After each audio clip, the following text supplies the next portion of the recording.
Capítulo 3. Clara clarividente. Me encanta este capítulo. Clara tenía 10 años cuando decidió que no valía la pena hablar y se encerró en el mutismo. Su vida cambió notablemente. El médico de la familia, el gordo y afable doctor Cuevas, intentó curarle el silencio con píldoras de su invención, con vitaminas en jarabe y tocaciones de miel de bórax en la garganta, pero sin ningún resultado aparente. Se dio cuenta de que sus medicamentos eran ineficaces y que su presencia ponía a la niña en estado de terror. Al verlo, Clara comenzaba a chillar y se refugiaba en el rincón más lejano, encogida como un animal acosado. De modo que abandonó sus curaciones y recomendó a Severo y Nivea que la llevaran donde un rumano de apellido Rostipop, que estaba causando sensación esa temporada. Rostipop se ganaba la vida haciendo trucos de ilusionista en los teatros de variedades y había realizado la increíble hazaña de tensar un alambre desde la punta de la catedral hasta la cúpula de la Hermandad Gallega, al otro lado de la plaza, para cruzar caminando por el aire con una pértiga como único sostén. A pesar de su lado frívolo, Rostipop estaba provocando una batajola en los círculos científicos, porque en sus horas libres mejoraba la histeria con varillas magnéticas y trances hipnóticos. Nivea y Severo llevaron a Clara al consultorio que el rumano había improvisado en su hotel. Rostipop la examinó cuidadosamente y por último declaró que el caso no era de su incumbencia, puesto que la pequeña no hablaba porque no le daba la gana y no porque no pudiera. De todos modos, ante la insistencia de los padres, fabricó unas píldoras de azúcar pintadas de color violeta y las recetó advirtiendo que eran un remedio siberiano para curar sordomudos. Pero la sugestión no funcionó. En este caso, y el segundo frasco fue devorado por Barrabás en un descuido sin que ello provocara en la bestia ninguna reacción apreciable. Severo y Nivea intentaron hacerla hablar con métodos caseros, con amenazas y súplicas y hasta dejándola sin comer, a ver si el hambre la obligaba a abrir la boca para pedir su cena, pero tampoco esto resultó. La nana tenía la idea de que un buen susto podía conseguir que la niña hablara y se pasó 9 años inventando recursos desesperados para aterrorizar a Clara, con lo cual solo consiguió inmunizarla contra la sorpresa y el espanto. Al poco tiempo Clara no tenía miedo de nada, no la conmovían las apariciones de monstruos lívidos y desnutridos en su habitación, ni los golpes de los vampiros y demonios en su ventana.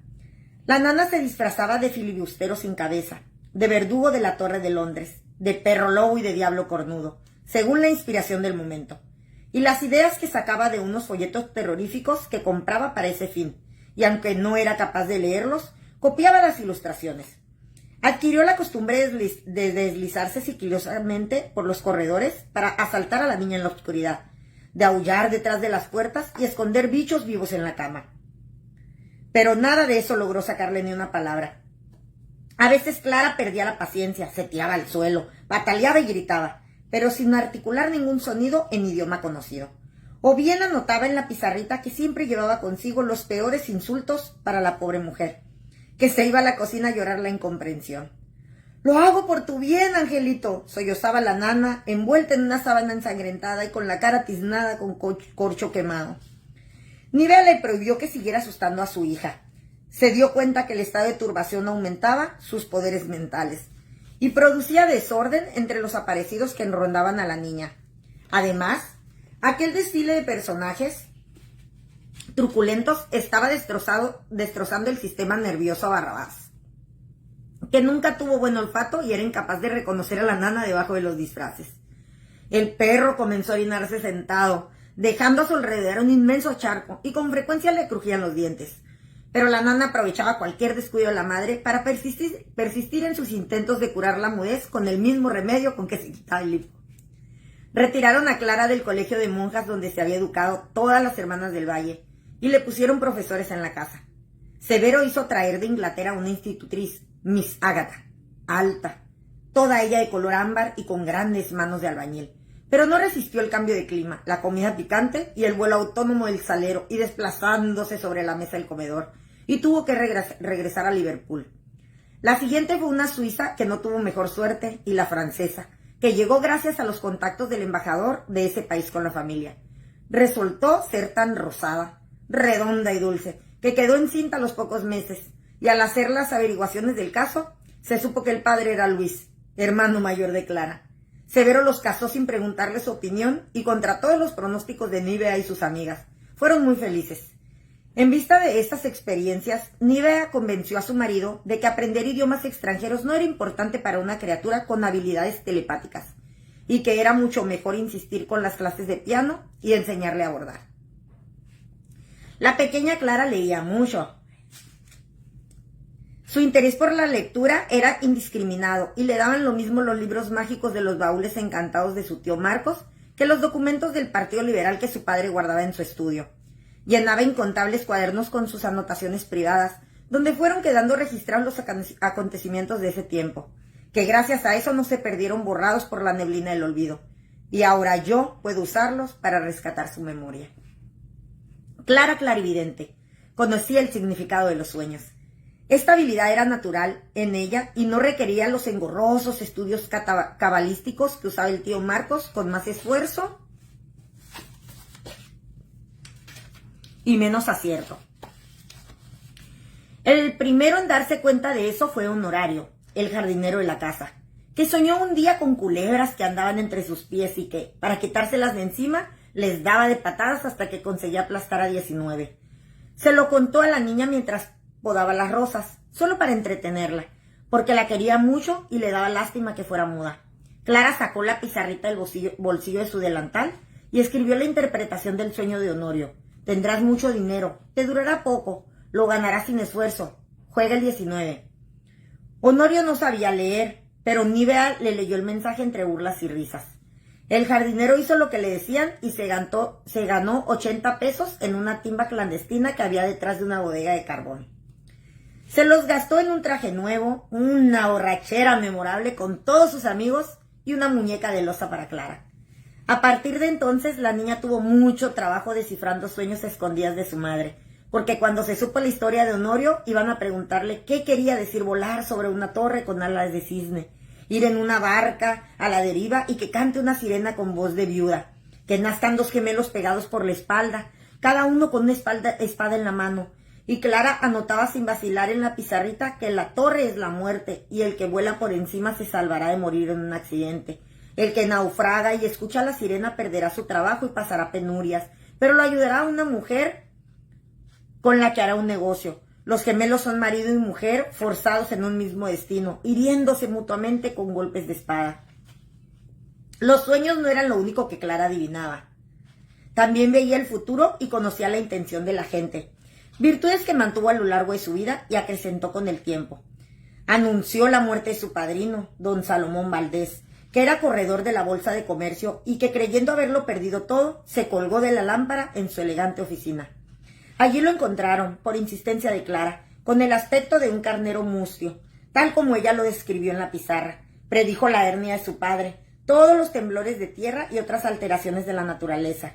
La única vez que cayó nieve en la capital, matando de frío a los pobres en las poblaciones y a los rosales en los jardines de los ricos. Y la identidad del asesino de las colegialas, mucho antes que la policía descubriera el segundo cadáver. Pero nadie lo creyó. Y Severo no quiso que su hija opinara sobre cosas de criminales que no tenían parentesco con la familia. Clara se dio cuenta a la primera mirada que Getulio Armando iba a estafar a su padre con el negocio de las ovejas australianas, porque se lo leyó en El color de Laura. Se lo escribió a su padre, pero este no le hizo caso, y cuando vino a acordarse de las predicciones de su hija menor, había perdido la mitad de su fortuna, y su socio andaba por el Caribe, convertido en un hombre rico, con un serrallo de negras culonas y un barco propio para tomar el sol. La habilidad de Clara para mover objetos sin tocarlos no se pasó con la menstruación, como vaticinaba la nana, sino que se fue acentuando hasta tener tanta práctica, que podía mover las teclas del piano con la tapa cerrada, aunque nunca pudo desplazar el instrumento por la sala, como era su deseo. En esas extravagancias ocupaba la mayor parte de su energía y su tiempo.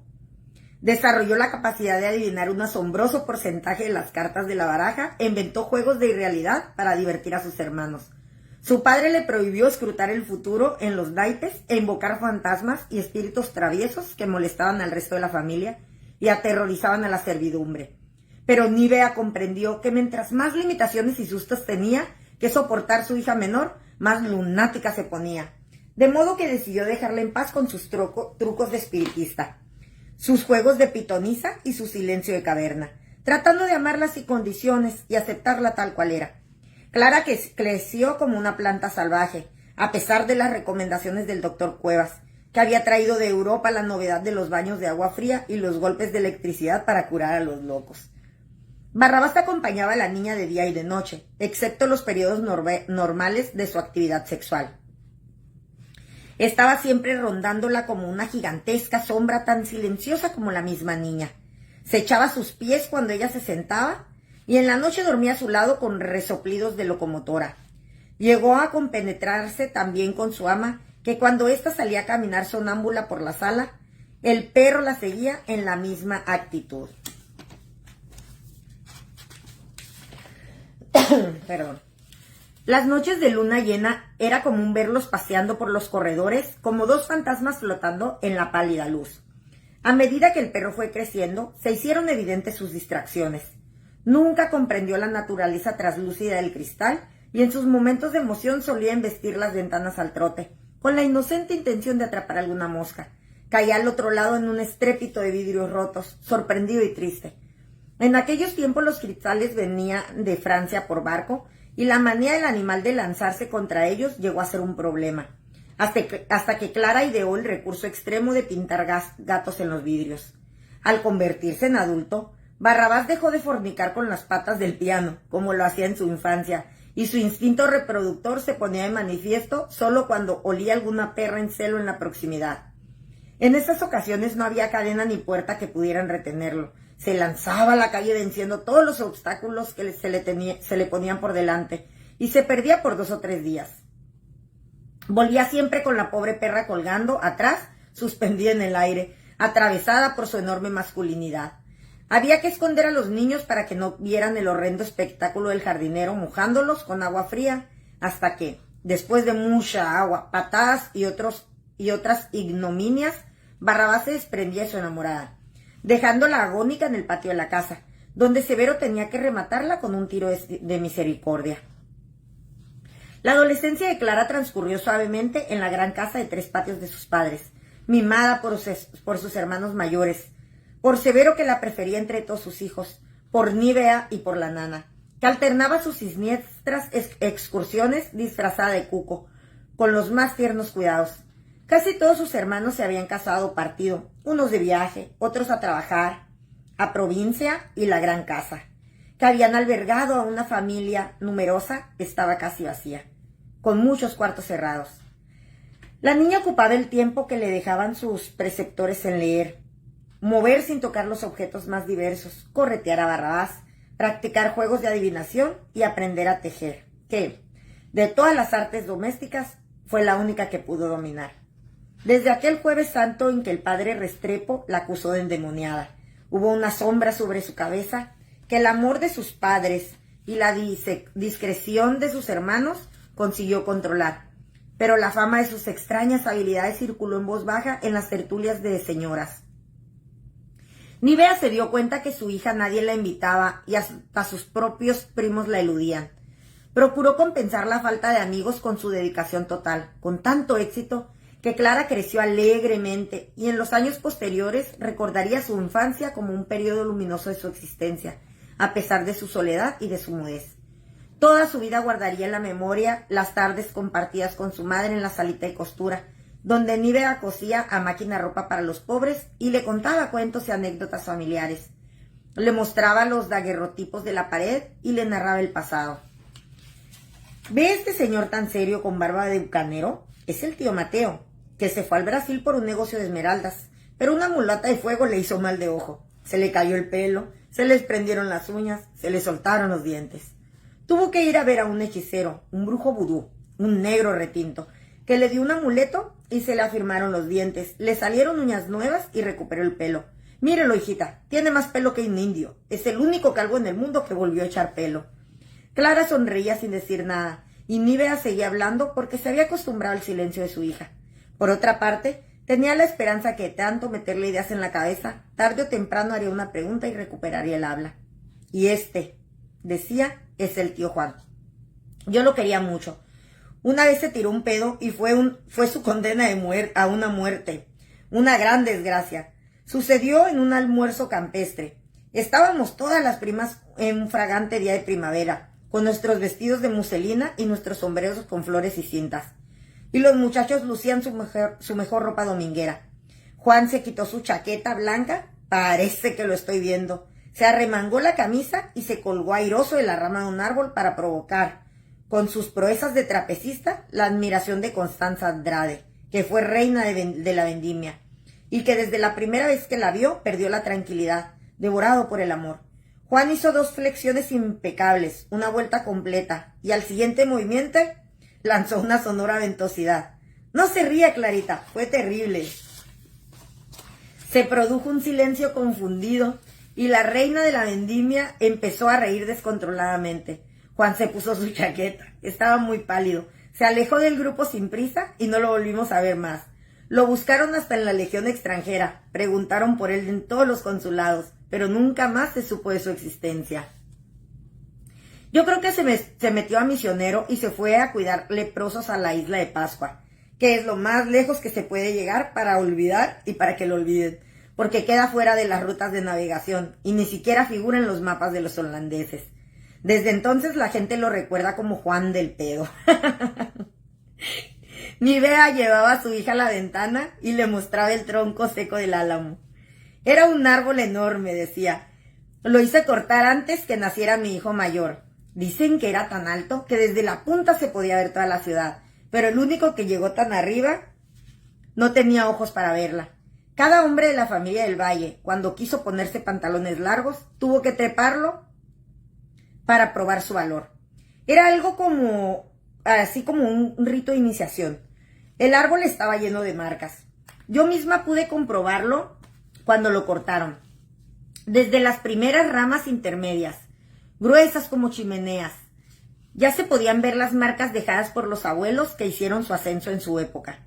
Por las iniciales grabadas en el tronco, se sabía de los que habían subido más alto, de los más valientes y también de los que se habían detenido, asustados. Un día le tocó a Jerónimo, el primer ciego. Subió tanteando las ramas sin vacilar, porque no veía la altura y no presentía el vacío. Llegó a la cima, pero no pudo terminar la jota de su inicial, porque se desprendió como una gárgola y se fue de cabeza al suelo, a los pies de su padre y sus hermanos. Tenía 15 años. Llevaron el cuerpo envuelto en una sábana a su madre. La pobre mujer los escupió todos en la cara. Les gritó insultos de marinero y maldijo a la raza de hombres que había incitado a su hijo a subir al árbol, hasta que se la llevaron las monjas de la ciudad envuelta en una camisa de fuerza. Yo sabía que algún día mis hijos tendrían que continuar esa bárbara tradición, por eso lo hizo cortar. No quería que Luis y los otros niños crecieran con la sombra de ese patíbulo en la ventana. A veces, Clara acompañaba a su madre y a dos o tres de sus amigas sufragistas a visitar fábricas, donde se subían en unos cajones para arengar a las obreras, mientras desde una prudente distancia los capataces y los patrones las observaban burlones y agresivos. A pesar de su corta edad y su completa ignorancia de las cosas del mundo, Clara podía percibir el absurdo de la situación y describía en sus cuadernos el contraste entre su madre y sus amigas, sus abrigos de piel y botas de gamuza, hablando de opresión, de igualdad y de derechos, a un grupo triste y resignado de trabajadoras con sus toscos delantales de dril y las manos rojas por los sabañones de la fábrica. Las sufragistas se iban a la confitería de la Plaza de Armas a tomar té con pastelitos y comentar los progresos de la campaña, sin que esta distracción frívola las apartara ni un ápice de sus inflados ideales. Otras veces su madre la llevaba a las poblaciones marginales y a los conventillos, donde llegaban con el coche cargado de alimentos y ropa que Nivea y sus amigas cosían para los pobres. También en esas ocasiones, la niña escribía con asombrosa intuición que las obras de caridad no podían mitigar la monumental injusticia. La relación con su madre era alegre e íntima. Y Nivea, a pesar de haber tenido 15 hijos, la trataba como si fuera la única. estableciendo un vínculo tan fuerte que se prolongó en las generaciones posteriores como una tradición familiar. La nana se había convertido en una mujer sin edad, que conservaba intacta la fortaleza de su juventud y podía andar a brincos por los rincones asustando la mudez, igual que podía pasar del día revolviendo con un palo la marmita de cobre, en un fuego de infierno al centro del tercer patio, donde gorgoriteaba el dulce membrillo, un líquido espeso de color del topacio, que al enfriarse se convertía en moldes de todos los tamaños que Nivea repartía entre sus pobres. Acostumbraba a vivir rodeada de niños. Cuando los demás crecieron y se fueron, la nana colocó a Clara todas sus ternuras. Aunque la niña ya no tenía edad para eso, la bañaba como si fuera un crío, remojándola en la bañera esmaltada con agua perfumada de albahaca y jazmín. La frotaba con una esponja, la enjabonaba meticulosamente sin olvidar ningún resquicio de las orejas a los pies. La friccionaba con agua de colonias, la empolvaba con un hisopo de plumas de cisne y le cepillaba el pelo con infinita paciencia, hasta dejárselo brillante y dócil como una planta de mar. La vestía, le abría la cama, le llevaba el desayuno en bandeja, la obligaba a tomar infusión de tilo para los nervios, de manzanilla para el estómago, de limón para la transparencia de la piel, de ruda para la mala bilis y de menta para la frescura del aliento.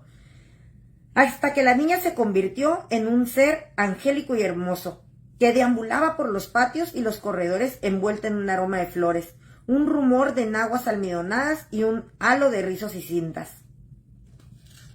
Clara pasó la infancia y entró en la juventud dentro de las paredes de su casa, en un mundo de historias asombrosas, de silencios tranquilos, donde el tiempo no se marcaba con relojes ni calendarios, y donde los objetos tenían vida propia. Los aparecidos se sentaban en la mesa y hablaban con los humanos.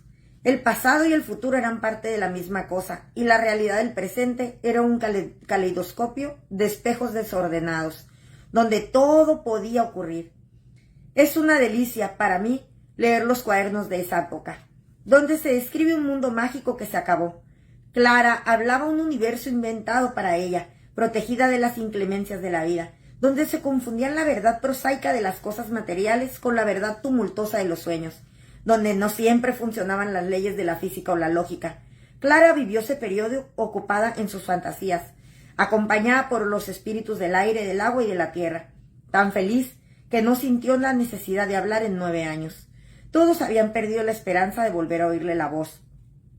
Cuando el día de su cumpleaños, después que sopló las 19 velas de su pastel de chocolate, estrenó una voz que había estado guardada durante todo aquel tiempo y que tenía resonancia de instrumento desafinado.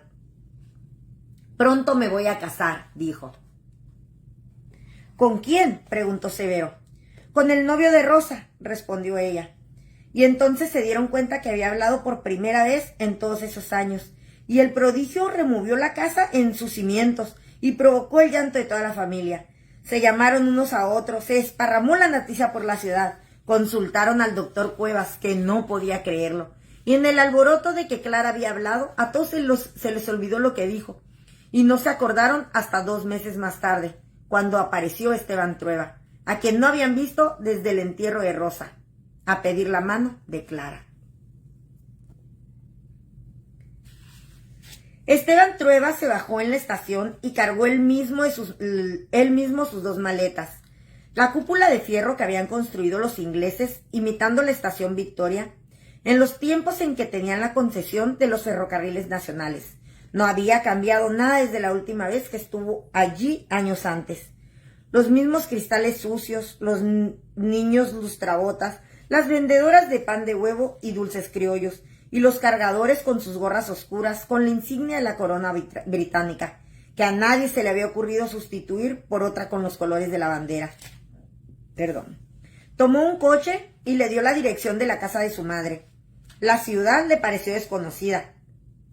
Había un desorden de modernismo, un prodigio de mujeres mostrando las pantorrillas, de hombres con chaleco y pantalones con pliegues, un estropicio de obreros haciendo hoyos en el pavimento, quitando árboles para poner postes, quitando postes para poner edificios, quitando edificios para plantar árboles, un estorbo de pregoneros ambulantes gritando las maravillas del afilador de cuchillos, del maní tostado, del muñequito que baila solo, sin alambre, sin hilos. Compruébelo usted mismo. Pásele la mano. Un viento de basurales, de fritangas, de fábricas, de automóviles tropezando con los coches y los tranvías de tracción a sangre, como llamaban a los caballos viejos que tiraban la movilización colectiva. Un resuello de muchedumbre, un rumor de carreras, de ir y venir con prisa, de paciencia, impaciencia y horario fijo. Esteban se sintió oprimido. Odiaba esta ciudad mucho más de lo que recordaba. Evocó las alamedas del campo, el tiempo medido por las lluvias, la vasta soledad de sus potreros, la fresca quietud del río y de su casa silenciosa. Esta es una ciudad de mierda, concluyó. El coche lo llevó al trote a la casa donde se había criado. Se estremeció al ver cómo se había deteriorado el barrio en esos años. Desde que los ricos quisieron vivir más arriba que los demás y la ciudad creció hacia los falderos de la cordillera. De la plaza donde jugaban de niño no quedaba nada. Era un sitio baldío lleno de carretas de mercado estacionadas entre la basura donde escarbaban los perros vagos. Su casa estaba devastada. Vio todos los signos del paso del tiempo. En la puerta vidriada, con movimientos de pájaros exóticos en el cristal tallado. Pasada de moda y desvencijada. Había un llamador de bronce con la forma de una mano femenina sujetando una bola. Tocó y tuvo que esperar un tiempo que le pareció interminable, hasta que la puerta se abrió con el tirón de una cuerda, que iba del picaporte hasta la parte superior de la escalera. Su madre habitaba el segundo piso y alquilaba la planta baja a una fábrica de botones. Esteban comenzó a subir los peldaños crujientes que no habían sido encerados en mucho tiempo. Una viejísima sirvienta, cuya existencia había olvidado por completo, lo esperaba arriba y lo recibió con lacrimosas muestras de afecto, igual como lo recibía a los 15 años, cuando volvía de la notaría donde se ganaba la vida copiando traspasos de propiedades y poderes de desconocidos. Nada había cambiado, ni siquiera la ubicación de los muebles, pero todo le pareció diferente a Esteban: el corredor con los pisos de madera desgastada, algunos vidrios rotos, mal remendados con pedazos de cartón, unos helechos polvorientos languideciendo en tarros oxidados y maceteros de loza descascarada, una fetidez de comida y de orines que encogía el estómago. ¡Qué pobreza!, pensó Esteban sin explicarse a dónde iban a parar todo el dinero que le enviaba su hermana para vivir con decencia.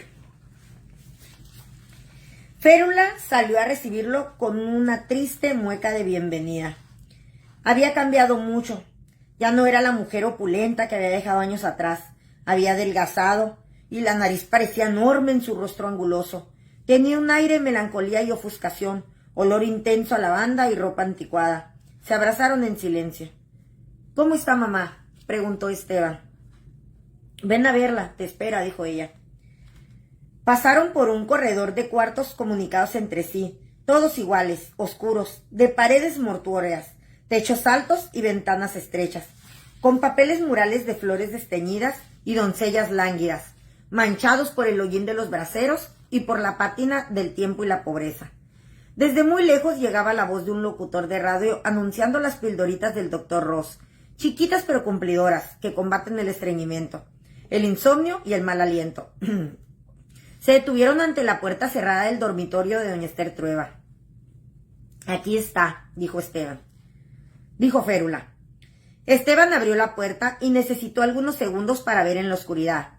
El olor a medicamentos y podredumbre le golpeó la cara. Un olor dulzón de sudor, humedad, encierro y algo que al principio no identificó, pero que pronto se le adhirió como una peste. El olor de la carne en descomposición. La luz entraba en un hilo por la ventana entreabierta. Vio la cama ancha donde murió su padre y donde murió su madre desde el día de su boda, de negra madera tallada, con un dosel de ángeles en alto relieve y unas piltrafas de brocado rojo marchitas por el uso. Su madre estaba semisentada. Era un bloque de carne compacta, una monstruosa pirámide de grasa y trapos, terminada en una pequeña cabecita calva con los ojos dulces, sorprendentemente vivos, azules e inocentes. La artritis la había convertido en un ser monolítico. No podía doblar las articulaciones ni girar la cabeza. Tenía los dedos engarfiados como las patas de un fósil y para mantener la posición de la cama necesitaba el apoyo de un cajón en la espalda, sostenido por una viga de madera que a su vez se asentaba en la pared. Se notaba el paso de los años por las marcas que la viga dejó en el muro, una huella de sufrimiento, un sendero de dolor. «Mamá», murmuró Esteban, y la voz se le quebró en el pecho en un llanto contenido, borrando de una plumada los recuerdos tristes, la infancia pobre, los olores rancios, las mañanas heladas y la sopa grasienta de su niñez, la madre enferma, el padre ausente y esa rabia comiéndole las entrañas desde el día en que tuvo uso de razón, olvidando todo menos los únicos momentos luminosos en que esa mujer desconocida, que yacía en la cama, lo había acunado en sus brazos, había tocado su frente buscando la fiebre, le había cantado una canción de cuna, se había inclinado con él sobre las páginas de un libro, había sollozado de pena al verlo levantarse al alba para ir a trabajar cuando aún era un niño, había sollozado de alegría al verlo regresar en la noche, había sollozado, madre, por mí. Doña Esther extendió la mano, pero no era un saludo, sino un gesto para detenerlo. «Hijo, no se acerque». Y tenía la voz entera, tal como él la recordaba, la voz cantariana y sana de una jovencita. «Es por el olor», aclaró Férula secamente, «se pega». Esteban quitó la colcha de damasco deshilachada y vio las piernas de su madre.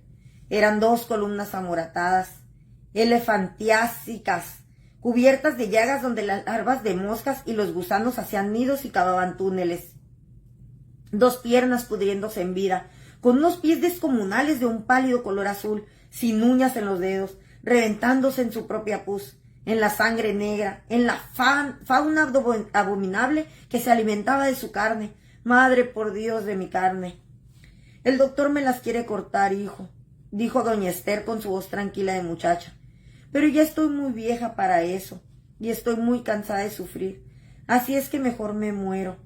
Pero no quería morirme sin verlo, porque en todos estos años llegué a pensar que usted estaba muerto y que sus cartas las escribía a su hermana, para no darme ese dolor. «Póngase a la luz, hijo, para haberlo visto bien. Por Dios, parece un salvaje». «Es la vida del campo, mamá», murmuró él. «En fin, se ve fuerte todavía. ¿Cuántos años tiene?» 35. «Buena edad para casarse y asentar cabeza, para que yo me pueda morir en paz». «Usted no se va a morir, mamá», suplicó Esteban. «Quiero estar segura de que tendré nietos, alguien que lleve mi sangre, que tenga nuestro apellido». Férula perdió las esperanzas de casarse, pero usted tiene que buscar una esposa, una mujer decente y cristiana. Pero antes tiene que cortarse esos pelos y esa barba, ¿me oye? Esteban asintió. Se arrodilló junto a su madre y hundió la cara en su mano hinchada, pero el olor lo tiró hacia atrás. Férula lo tomó el brazo y lo sacó de esa habitación de pesadumbre. Afuera respiró profundamente, con el olor pegado en las narices, y entonces sintió la rabia, su rabia tan conocida, subirle como una oleada caliente a la cabeza, inyectarle los ojos, poner blasfemias de bucanero en sus labios. Rabia por el tiempo pasado sin pensar en usted, madre. Rabia por haberla descuidado, por no haberla querido y cuidado lo suficiente. Rabia por ser un maldito miserable, hijo de puta. No, perdone, madre, no quise decir eso, carajo. Se está muriendo, vieja, y yo no puedo hacer nada. Ni siquiera calmarle el dolor, aliviarle la podredumbre, quitarle ese olor de espanto, ese caldo de muerte en el que se está cocinando, madre. 2 días después, doña Esther Trueba murió en el lecho de los suplicios, donde había padecido los últimos años de su vida. Estaba sola, porque su hija Férula había ido, como todos los viernes, a los conventillos de los pobres, en el barrio de la Misericordia, a rezar el rosario de los indigentes, a los ateos, a las prostitutas y a los huérfanos, que le tiraban la basura. Le vaciaban vacinillas y la escupían, mientras ella, de rodillas en el callejón del conventillo, gritaba Padres Nuestros y Ave Marías en incansable letanía, chorreada de porquería de indigente, de escupo de ateo, de desperdicio de prostituta y basura de huérfano, llorando ahí de humillación, clamando perdón para los que no saben lo que hacen y sintiendo que los huesos se le ablandaban, que una languidez mortal la convertía las piernas en algodón, que un calor de verano le infundía pecado entre los muslos, aparte de mí, este cáliz, Señor, que el vientre le estallaba en llamas de infierno. Ay, de santidad, de miedo, Padre nuestro, no me dejes caer en la tentación, Jesús. Esteban tampoco estaba con doña Esther cuando murió, calladamente en el lecho de los suplicios. Había ido a visitar a la familia del Valle para ver si les quedaba alguna hija soltera, porque con tantos años de ausencia y tantos de barbarie, no sabía por dónde comenzar a cumplir la promesa hecha a su madre de darle nietos legítimos, y concluyó que si Severo